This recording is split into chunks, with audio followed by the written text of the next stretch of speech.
खंड 2 छायावाद। छायावाद को जो समय है वह 1918 से 1936 के बीच माना जाता है। छायावाद नामक खंड में इकाई 7 से 11 हैं जो मैंने इस वीडियो में कवर की हैं। मुख्य प्रश्न हैं। छायावाद को जो प्रारंभ है वो देखते हैं। छाया का अर्थ क्या है? छाया का अर्थ है परछाई। पश्चिम में रोमांटिसिज्म एक काव्यधारा चली थी जिसका जो हिंदी रूपांतरण हुआ वह हुआ स्वच्छंदतावादी काव्यधारा। तो ये जो स्वच्छंदतावादी काव्यधारा थी इसकी जो मुख्य विशेषता थी कि स्वच्छंद होकर, फ्री होकर अपनी भावनाओं को व्यक्त करना। रोमांटिसिज्म, रोमांटिक से रोमांटिसिज्म बना है, ठीक है, यानी मुक्त कंठ से अभिव्यक्ति अपनी भावनाओं की। तो इसी को जो है हिंदी में स्वच्छंदतावादी काव्यधारा कहा गया। स्वच्छंदतावादी साहित्य की एक धारा थी और छायावाद की जो मुख्य विशेषता है वो भी स्वच्छंद वर्णन है। वहीं के प्रभाव से छाया शब्द जो है छायावाद के रूप में परिणत हुआ और हिंदी साहित्य में प्रयोग हुआ। पृष्ठभूमि देखते हैं। 1918 से 36 के बीच देश स्वतंत्रता स्वाधीनता आंदोलन चल रहे थे। देश प्रेम की अभिव्यक्ति लोगों के मन में हो रही थी और अपनी देश व संस्कृति का गौरवगान काव्य में हो रहा था, जैसा कि भारतेंदु युग में और द्विवेदी युग में हमने खंड 1 में देखा। वही सब विशेषताएं इस काव्य में थी। छायावाद के 4 प्रमुख स्तंभ माने जाते हैं या 4 प्रमुख कवि माने जाते हैं। जयशंकर प्रसाद, सूर्यकांत त्रिपाठी निराला, सुमित्रा नंदन पंत और महादेवी वर्मा। आगे इन सब का जो है एक तुलनात्मक वर्णन मैंने यहाँ पे संक्षिप्त रूप में किया है। अगर इनके ऊपर कोई भी क्वेश्चन आता है कि जयशंकर प्रसाद के काव्य की विशेषताएं बताएं या इनमें से किसी के भी काव्य की अंतर्वस्तु बताएं तो इसका आंसर आपको यहीं से मिल सकता है। देखते हैं। सबसे पहले है जयशंकर प्रसाद। ये देखिए, जयशंकर प्रसाद प्रमुख स्वर आ सकता है इनका कि जयशंकर प्रसाद के काव्य का प्रमुख स्वर क्या है या उनके काव्य की विशेषताएं बताइए या जयशंकर प्रसाद के काव्य सौंदर्य का वर्णन कीजिए या अंतर्वस्तु क्या है। तो आप सभी इस तरह के क्वेश्चंस में आपको यही आंसर लिखना है। सबसे पहले हैं जयशंकर प्रसाद की रचनाएं। मुख्य रचनाएं हैं झरना, आंसू, लहर, कामायनी। इनके काव्य की विशेषताएं हैं इतिहास से विषय वस्तु को इन्होंने ग्रहण किया है, अर्थात ऐतिहासिक पौराणिक कथाओं को लेकर इन्होंने अपने काव्य का विषय बनाया है और रचना की है। इनके जो नाटक हैं वो सभी नाटक पौराणिक कथाओं से लिए गए हैं, जैसे चंद्रगुप्त नाटक है, अशोक है, चंद्रगुप्त है, आदि अन्य स्कंदगुप्त है, ध्रुव स्वामिनी है और इसी तरह से जो अन्य अनेक नाटक हैं उन सब की जो कथा वस्तु है पुराण कथाओं से ली गई है, पौराणिक कथाओं से लेकर उसी को अपने काव्य का इन्होंने विषय बनाया है।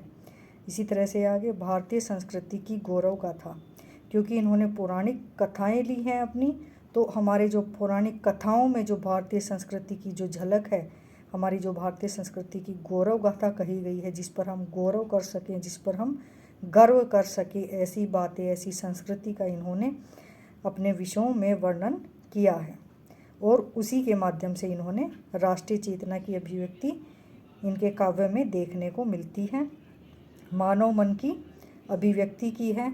इन्होंने जो पात्र चुने हैं पौराणिक कथाओं से, उनके मानव मन की मनोवैज्ञानिक अभिव्यक्ति इन्होंने अपने रचनाओं में की है। फिर है प्रेम का स्वच्छंद वर्णन। अपने पात्रों के माध्यम से इन्होंने प्रेम का स्वच्छंद वर्णन किया है। नारी के सौंदर्य के साथ साथ उसकी बुद्धिमत्ता का भी वर्णन किया है, अर्थात इन्होंने केवल नारी के सौंदर्य का ही, नारी की देह का ही वर्णन अपने नाटकों में या अपनी रचनाओं में नहीं किया, बल्कि नारी को बुद्धिमती दिखाया है, पुरुष के बराबर दिखाया है। आगे है प्रकृति का वर्णन। सभी छायावादी कवियों में प्रकृति का वर्णन देखने को मिलता है। इसी तरह से छायावाद के जो प्रसिद्ध कवि हैं जयशंकर प्रसाद, उनमें भी प्रकृति का वर्णन हुआ है उनके काव्य में भी। और इनकी जो भाषा है वह खड़ी बोली के साथ साथ संस्कृतनिष्ठ है, क्योंकि इन्होंने अपनी रचनाओं को जो है, रचनाओं का विषय है वह पुराण से लिया है, पौराणिक कथाओं से लिया है, तो इसीलिए जो उसी समय के अनुकूल इनकी भाषा है संस्कृतनिष्ठ, और अपने काव्य में इन्होंने प्रतीकों का, अलंकारों का, छंदों का आदि का प्रयोग किया है। नेक्स्ट आते हैं निराला जी के ऊपर। निराला जी विशेषताएं आए या अंतर्वस्तु आए या काव्य सौंदर्य आए या काव्य संवेदना आए, सबका यही आंसर बनेगा। सबसे पहले आप छायावाद का परिचय दोगे, छायावाद के कवि बताओगे कि प्रमुख 4 कवि माने जाते हैं, फिर क्वेश्चन के अकॉर्डिंग आप लिख के नीचे स्टार्ट कर दोगे। सबसे पहले है निराला जी के काव्य में राष्ट्रीयता की भावना। इनके जो इनका जो काव्य है या इनकी जो रचनाएं हैं उसमें राष्ट्र के प्रति प्रेम की भावना हमें दिखाई देती है सभी रचनाओं में। आम व्यक्ति की पीड़ा का इन्होंने वर्णन किया है। जो मजदूर वर्ग है उसका इन्होंने अधिक वर्णन अपनी कविताओं में किया है, जैसे जो सड़क पर मजदूर कार्य करते हैं उनके जीवन का इन्होंने वर्णन किया है कि किस तरह से 2 जून की रोटी के लिए वो पूरा दिन लगे रहते हैं। व्यंग्य एवं विद्रोह भाव, इन्होंने जो मजदूर जीवन की या किसान जीवन की या समाज में जो असमानता है उस पर व्यंग्य किया है, और इनके काव्य में विद्रोह की भावना भी देखने को मिलती है कि यह असमानता क्यों है। अगला है परंपरा के साथ साथ आधुनिक जीवन का भी वर्णन इनके काव्य में देखने को मिलता है। मजदूर वर्ग की नारी संघर्ष का वर्णन, मजदूर वर्ग की जो नारी है जो सड़क पर काम करती है उसके सौंदर्य का इन्होंने वर्णन किया है, अर्थात नारी का सौंदर्य इन्होंने उसकी मेहनत में देखा है, उसके संघर्ष में देखा है। तो इनकी एक प्रसिद्ध कविता है जिसका नाम है वह तोड़ती पत्थर। इस कविता में इन्होंने नारी के संघर्ष का वर्णन किया है।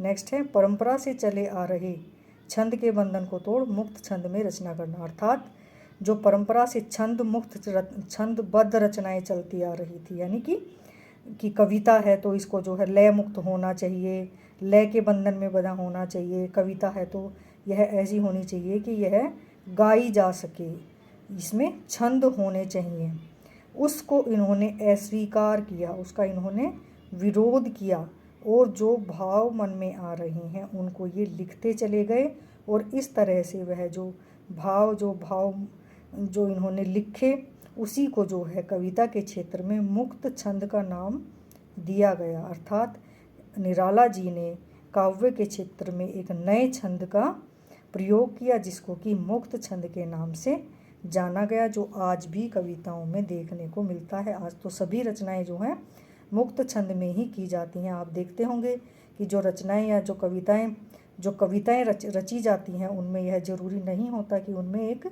लय हो। तो जो ये लय वाली जो कॉन्सेप्ट है ये निराला ने ही इसका विरोध किया, और सबसे पहले मुक्त छंद में इन्होंने रचना की, जो साहित्य में काफ़ी प्रसिद्ध हुई, और जो आने वाले जो रचनाकार थे, जो कवि थे, उनके लिए प्रेरणा स्रोत बनी।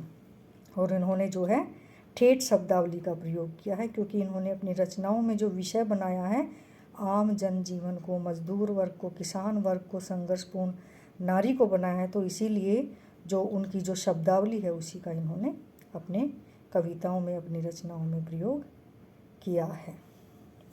आगे देखते हैं जो इसके तीसरे कवि हैं छायावाद के पंत।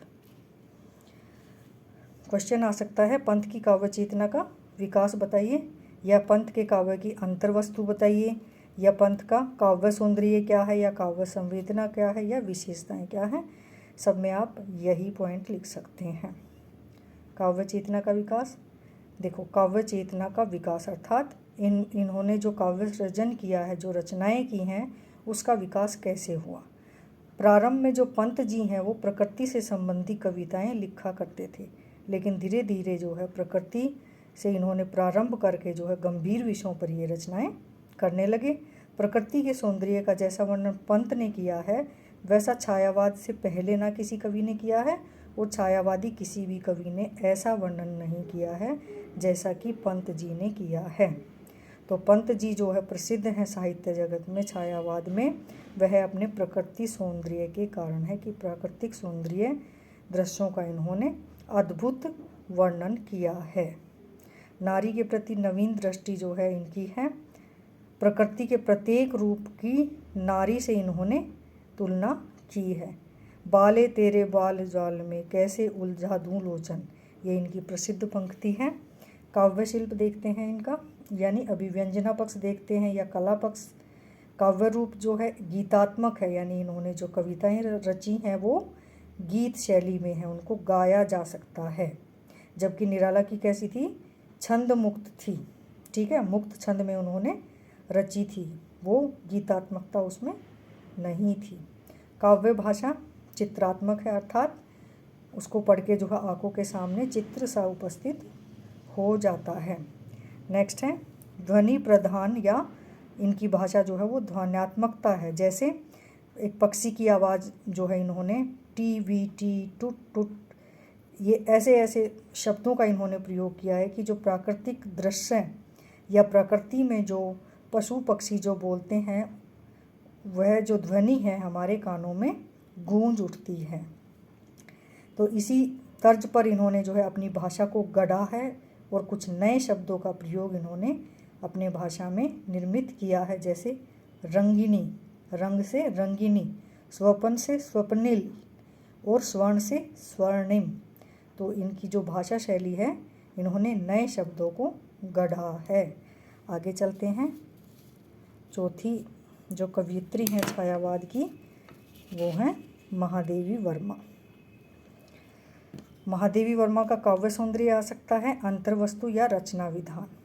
सबके लिए यही आंसर लिखोगे आप। महादेवी जो छायावाद में प्रसिद्ध हैं वो अपने प्रणय या प्रेम वर्णन के लिए प्रसिद्ध हैं। इन्होंने अदृश्य के लिए अपने प्रेम की अभिव्यक्ति की है, उस परमात्मा के लिए अपने प्रेम की अभिव्यक्ति की है। साथ ही में प्रेम के साथ साथ इन्होंने वेदना का भी वर्णन किया है, विरह का भी वर्णन किया है। अगर प्रेम होता है तो विरह भी उसके साथ साथ चलता है। प्रेम तब तक पूर्ण नहीं होता है जब तक कि विरह की भावना ना आ जाए। तो इनके काव्य में प्रेम के साथ साथ वेदना भी हमें देखने को मिलती है।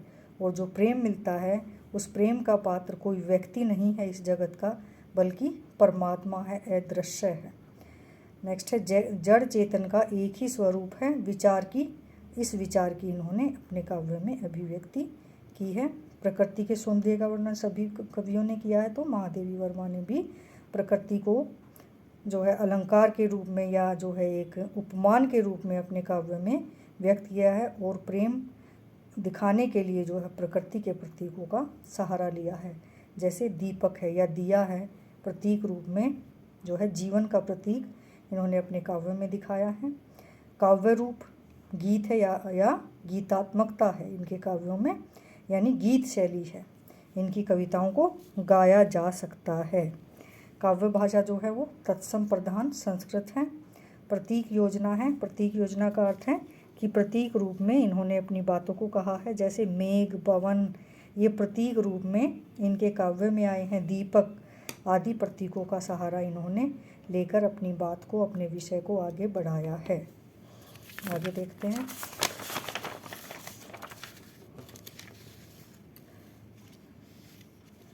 आगे आ सकता है कि छायावाद की अंतर्वस्तु।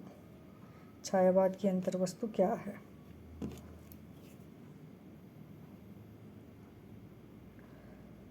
छायावाद की अंतर्वस्तु देखिए, व्यक्ति की स्वतंत्रता की काव्य में अभिव्यक्ति हुई है। छायावाद में रूढ़ियों एवं अंधविश्वासों का विरोध हुआ है। प्रकृति का मनोरम वर्णन किया है। यहाँ पर आप पंत से एग्जाम्पल ले सकते हैं। गीतात्मकता है सभी के काव्यों में। महादेवी का एग्जाम्पल ले सकते हैं। मधुर विरह वेदना का वर्णन है। नारी के प्रति सम्मान की भावना सभी कवियों में देखने को मिलती है। समसामयिक समस्याओं को काव्य में स्थान चारों ही कवियों ने दिया है। और राष्ट्रीय चेतना की अभिव्यक्ति, क्योंकि अभी हम स्वतंत्र नहीं थे, अभी हम परतंत्र ही थे, तो साथ में राष्ट्रीय चेतना की अभिव्यक्ति सभी के काव्यों में अप्रत्यक्ष रूप से प्रत्यक्ष रूप से देखने को मिलती है। भारतीय संस्कृति का चित्रण भी किया गया है। प्रसाद ने, महादेवी ने अप्रत्यक्ष रूप से किया है, तो प्रसाद ने प्रत्यक्ष रूप से सीधे सीधे भारतीय संस्कृति का चित्रण अपने कविताओं में किया है। छायावाद का रचना विधान। अगर छायावाद की विशेषताएं आती हैं तो आगे आप इसी को जो है आगे इसी में पॉइंट जोड़ दोगे, और अलग से 2 पार्ट में आता है कि अंतर्वस्तु और रचना विधान लिखिए, तो आप अलग अलग लिख सकते हैं। रचना विधान में देखिए, कल्पना शक्ति का प्रयोग किया है, सभी